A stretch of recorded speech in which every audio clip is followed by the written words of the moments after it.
Hey, my Brookfields here. Welcome to another guided practice session. It's 5 to 8 in the morning. And I've been in here for about 20 minutes just creating little loops to demo this one up today. And it's one that I've been looking forward to doing. Stevie Vaughan, Blues in A, Ain't Gonna Give Up on Love. Go to Patreon, download the free tab. If you just become a free member, you can download the tab for free. If you feel like you want to support the channel, which is greatly appreciated, you can do that. All of those people that have, I really appreciate it, and it motivates me to come into the studio. Usually the lighting is slightly different because you've got natural light coming through the windows, but it's so early, it's not even light yet. It is Christmas week as well, so we might make this a double whammy. But anyway, I'm going to do this beautiful first chorus of Ain't Gonna Give Up on Love from the solo.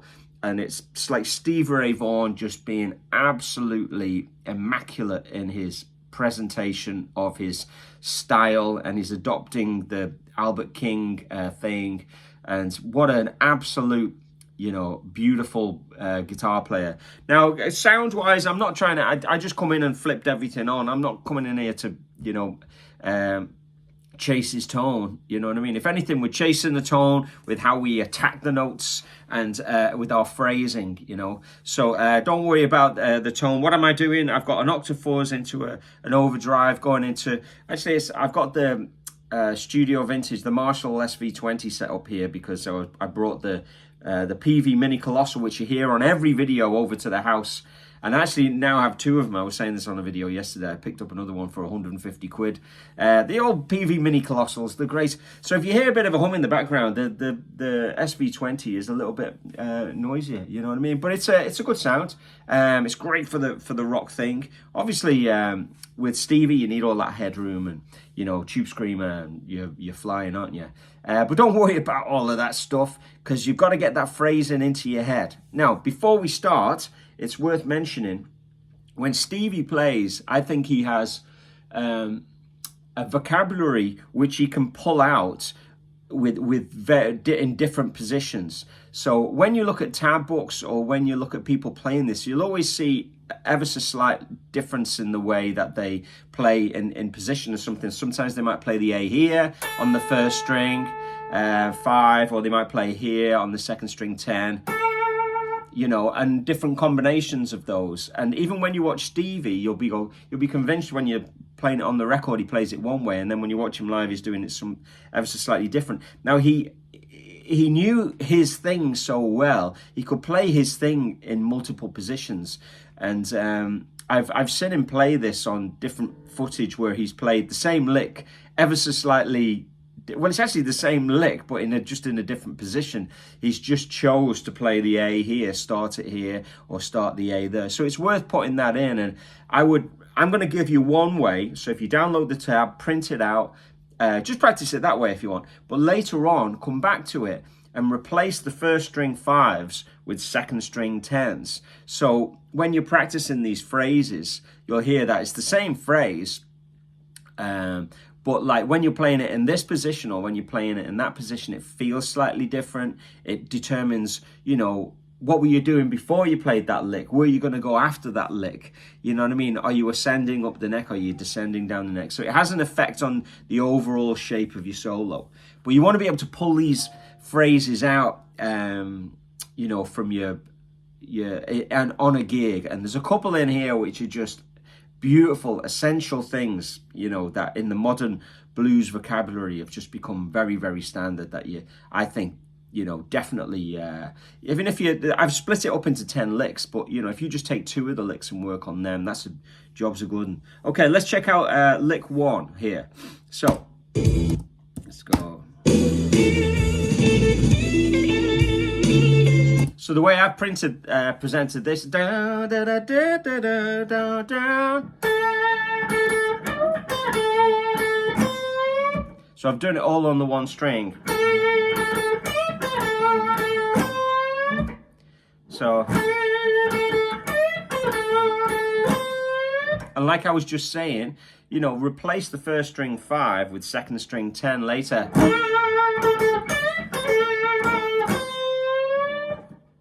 you know, or you might do a combination of both.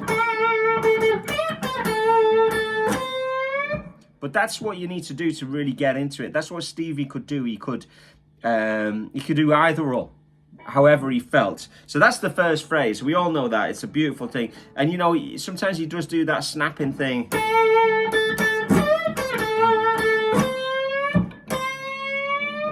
You know, so look out for the sound of that as well. Hope we don't break a string. Sometimes there's a lot of string bending in this, and inevitably I get to the last 2 minutes of the video and I break a string. There we go. Here's the next phrase.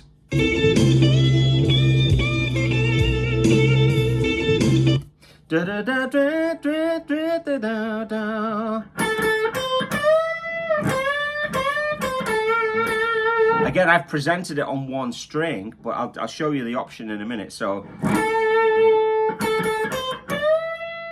bending the 10 and then the 8 twice.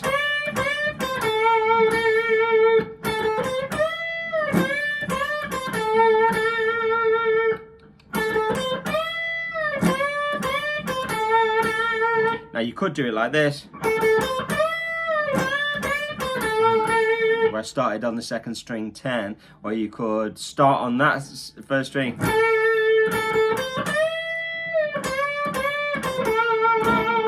You know, end on there. So there's a variety there, but you know, from a lesson point of view, I know what you like as, you know, when you're learning these things, you just want someone to say, practice it like this. So practice it the way I presented it, and then have that in the back of your mind. And I put that down at the bottom. See, I've written a little star, and then there's a star. It says practice A, first string 5, and second string 10. And you'll see there's another double star there for a lick that we're going to do in a minute. Let's move on to lick 3.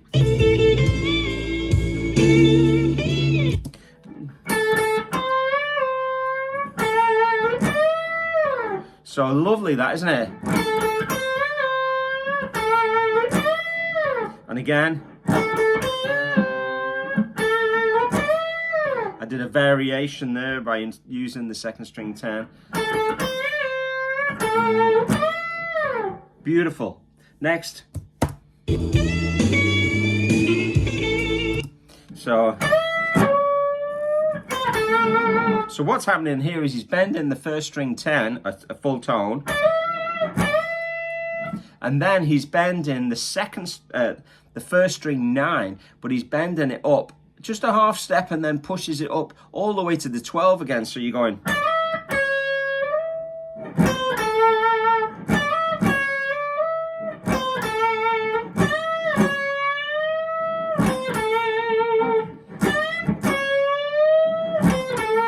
So your target note is that note, and you're hitting it twice. You're hitting it via the 10, and then you're hitting it via the 9, which is going to be an overbend. And that's what gives it that Albert King beauty.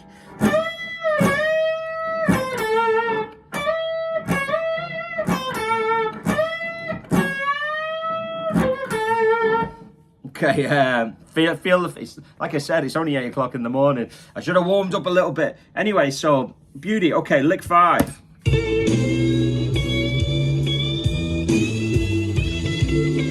So this is, you know, this is what I was saying. This is just such a beautiful lick.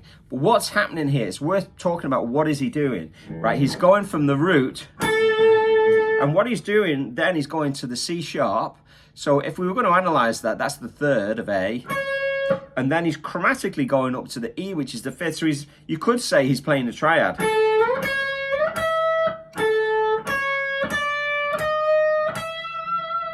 You know, so how is he doing that though? He's playing the root, and then he does a half step into that. And then he's, you know, to get from the 8 to the 9, he's doing a half step from the 9. And then he's doing to get to the 11, he's doing a full step from the 9. And then he's doing a full step from the 10. And he ends on the C. And that's when it hits the 4 chord. So that note is perfect because it's the flat 7 of the D. So there's a harmonic reason why this sounds so ace, if you know what I mean. So you've got this.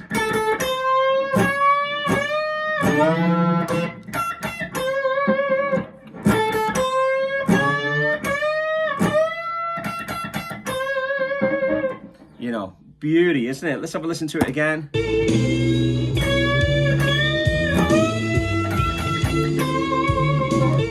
And I like the way, I wasn't actually doing it there, but when he bends on the 10, he actually bends up twice, doesn't he? Like,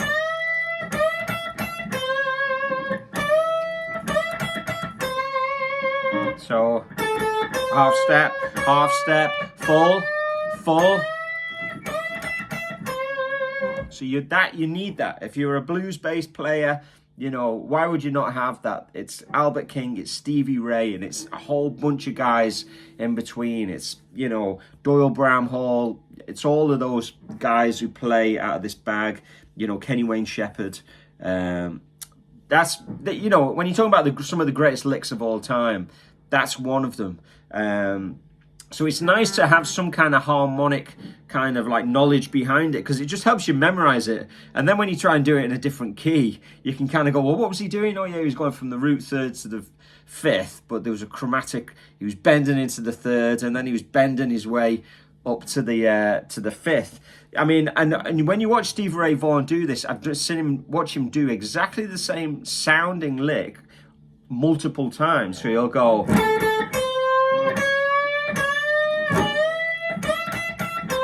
that's the one that's written, that's the one we're learning, but there's no reason why he wouldn't go.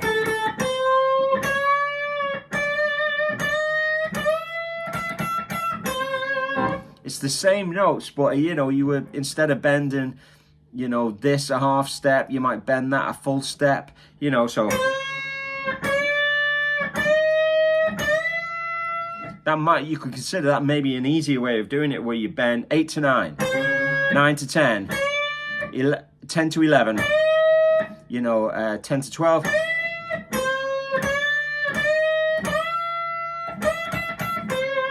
I've actually seen him do that on videos, so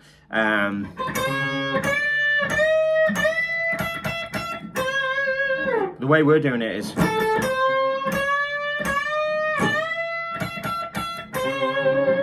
where the 9 is being used as a half and then a whole, you know, like that. I know I've talked about this lick a lot, but it's worth it. You could do a whole video really just on that one lick. All right, moving on. Okay. Yeah, beauty.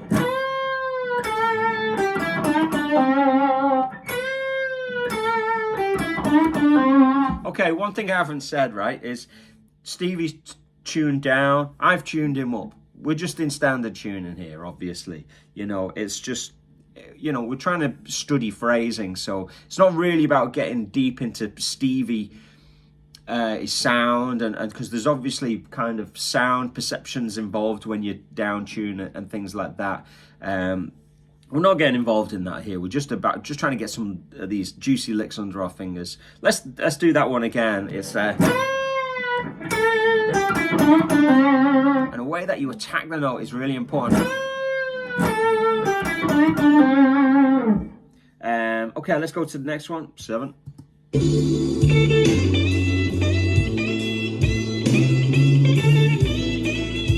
A lot of first string 10 bending here, so.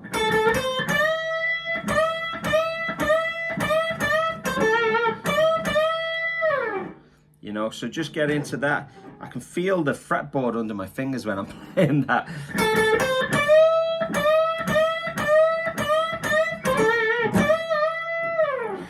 Okay, next lick.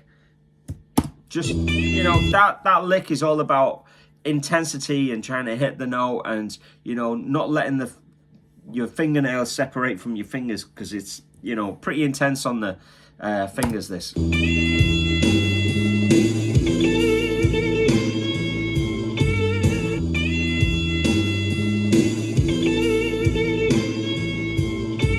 So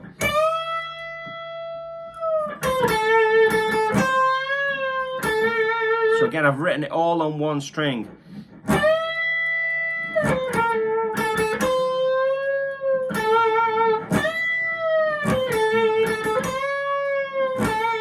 And I'm actually doing this at 90%. It just helps as a lesson, doesn't it? Now, I could do that, you know, replacing the first string 5s with second string 10s, couldn't I?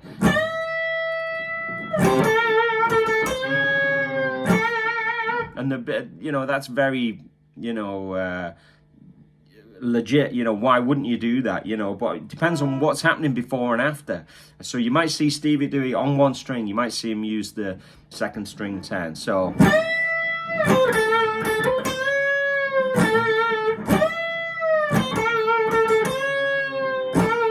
and then there's another classic coming right up. Oh, I love that. I love that.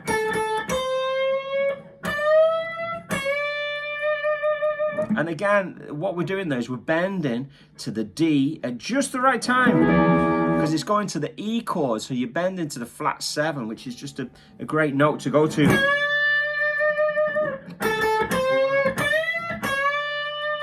So there's a real logic to it, whether he knew it or not. He was probably just doing it by ear, but his ear was locked into the logic, if you know what I mean. And as you hit bend into that D, you know, it's...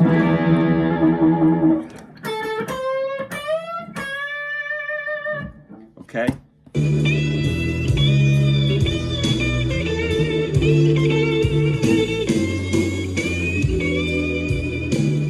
So you've got that. And then the next bit is...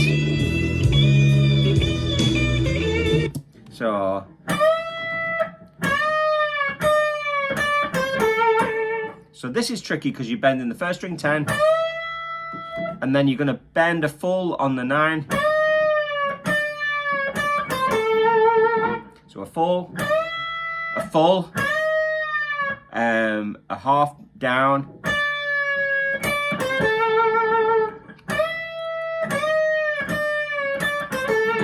it's hard to get that exactly right, isn't it? Because what you're doing is you're getting this.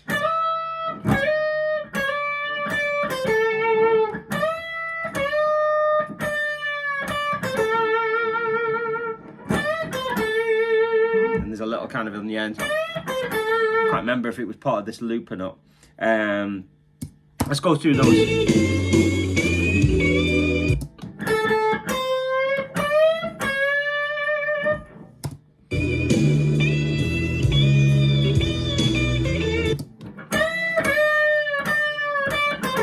So it's more about the bending down, that, isn't it? It's that last phrase there.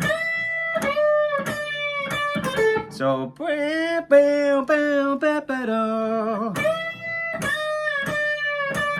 this is why it's so important to have the recording there, you know, because your ear, you know, the multiple times you'll do it, you start latching on to different elements of the lick.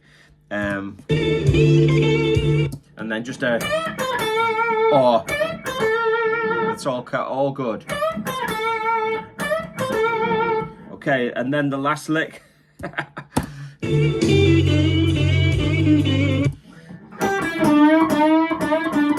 If you're still with me, well done.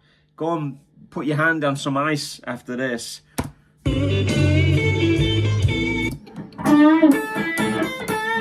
And you're likely to do that kind of...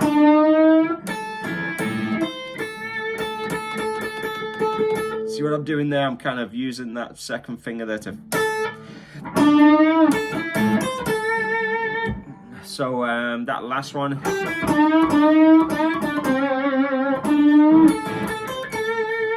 So there you have it, the first chorus of Ain't Gonna Give Up on Love. It could be a two-parter. Would you like to see the next chorus where he goes right up the dusty end and rips it up? You know, it's such a beautiful thing. One of the best things you can study as a guitar player. It's starting to get light now. Anyway, get stuck in. Have a great Christmas, everybody. And this is just before Christmas. Maybe I'll do part 2 just after Christmas, and then we can hit 2025 with some seriously sore fingers. Keep it burning. Make sure you go over to Patreon, get the PDF, and subscribe, like, all of that stuff. Bye-bye.